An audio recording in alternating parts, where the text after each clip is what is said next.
What do you think of the race shaping up, and just who do you think ends up being that team that's able to crack this thing when all is said and done? Yeah, the American, for as hot a start as they had, the losses in the last few weeks, feeling like they're sort of starting to knock each other off. Memphis beats South Florida. Memphis loses with an injured quarterback to a really not very good UAB team. Tulane goes on the road and gets smacked in the Alamo Dome by UTSA. And now you look up and say, exactly what we're talking about. Is there a team here that's going to separate?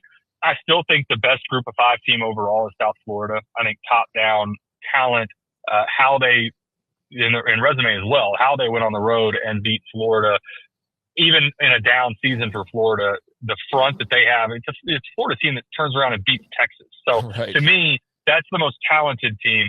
The one that I think is under the radar that no one's really talking about right now, but I think could surprise people in the month of November, is San Diego State. San Diego State, in my opinion, is the best defense at the group of 6 level. 2 shutouts already this season, another one where they held the team to 3 points, another where they held the team to 7 points. And I think you're going to see down the stretch with some key matchups in the Mountain West, they're going to have to win convincingly going away in order to get the respect, I think, because the Mountain West overall is down compared to the American. And the Mountain West doesn't have the great out-of-conference wins that I think the American has a couple examples of.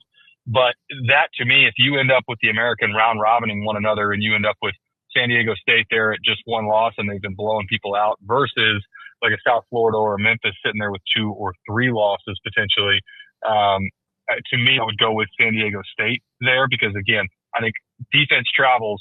And if you're asking who has a chance to compete and win in a playoff game, I actually think San Diego State's defense would keep them in almost every game.